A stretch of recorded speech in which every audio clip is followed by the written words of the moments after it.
Salut Marélie, alors tu voulais me voir? Oui, j'avais quelques questions. Je passe souvent devant ce grand bâtiment là-bas, le LMV, tu sais ce que c'est? Ah oui, alors le laboratoire Magma et Volcan, alors comme son nom l'indique, c'est un laboratoire dédié à la volcanologie et à la géologie. Et ils sont justement en ce moment en train d'héberger un LABEX, le LABEX Clairvolc, qui lui est un programme de recherche complètement dédié au volcan. D'accord, mais qu'est-ce qu'ils font exactement? Ça a l'air un peu compliqué. Non, ça l'est pas du tout, c'est super simple. Bah écoute, si tu veux, en quelques petites vidéos, je vais essayer de te résumer tout ça et je reviens te voir juste après. Ok, je t'attends. Allez, c'est parti!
Bonjour.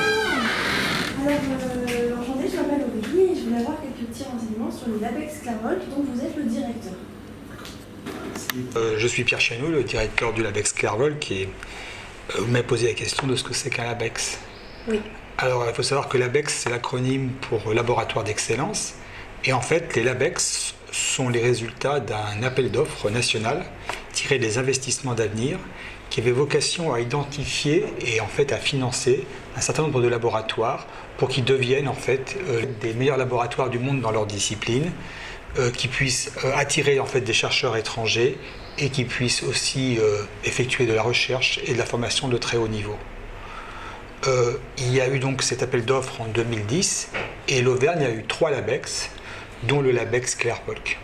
D'accord, mais alors du coup, concrètement, c'est quoi? Quel est le sujet d'étude de ce LABEX? Le LABEX Clairvolc est un LABEX très simple. Le sujet peut être résumé de la façon suivante, c'est de regrouper au sein d'un consortium un ensemble unique de disciplines qui permettront de répondre aux défis modernes de la recherche sur les volcans et sur le volcanisme. Ça se regroupe au sein d'un consortium qui va prendre un laboratoire des sciences de la Terre et des équipes issues d'autres laboratoires de l'université, mathématiques, physique, météorologie physique, sciences humaines et sociales, un observatoire de physique du globe pour les observations et aussi une équipe du bureau de recherche géologique et minière. Du coup, ça fait beaucoup de personnel tout ça, aussi beaucoup d'équipements. Comment vous financez En fait, le LABEX Clairvolc est un LABEX qui comprend environ 160 permanents. Du point de vue du financement, le projet donc a reçu un financement d'environ 9 millions d'euros sur 10 ans et il bénéficie aussi de financements complémentaires par l'Europe sur notamment les moyens humains et les équipements et aussi de soutien spécifique de la région Auvergne, que ce soit sous forme de chaire d'excellence ou bien de soutien à des projets. D'accord, donc en fait l'objectif de Clairvolc, c'est donc la recherche. C'est la recherche, mais ce n'est pas uniquement la recherche. Il y a aussi un volet formation. Le volet formation, en fait, c'est de participer à la dissémination des bonnes pratiques dans le domaine des risques volcaniques. Nous travaillons comme cela avec les pays émergents, notamment pour former des cadres dans le cas de crise volcanique. Nous diffusons aussi des plaquettes d'information pour les populations et les autorités et aussi nous faisons en fait des formations complémentaires de type codiplômante avec des pays étrangers. Ça, c'est pour la partie formation. Pour la partie valorisation, Clairvolc en fait possède 2 types de valorisation. Une valorisation classique.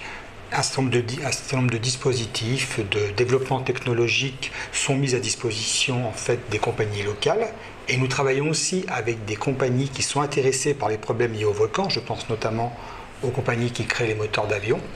Mais nous possédons aussi un autre type de valorisation tout à fait particulier qui est une valorisation institutionnelle dans lequel nous travaillons avec les autorités pour devenir des interlocuteurs de référence dans le cas de crise volcanique. Est-ce que vous avez un exemple de cette valorisation institutionnelle? J'en ai plusieurs. Par exemple, le gouvernement grec nous a demandé en fait une coopération dans le cadre de la réactivation d'un volcan qui était le Santorin. Nous avons aussi émis des cartes de risque pour des volcans qui menaçaient au niveau du Pérou.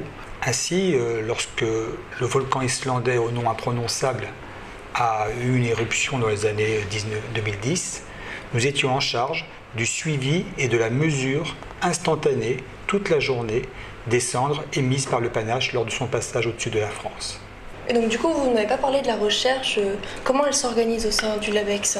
En fait, la recherche, c'est quand même le cœur du LABEX. Elle s'organise de façon assez simple.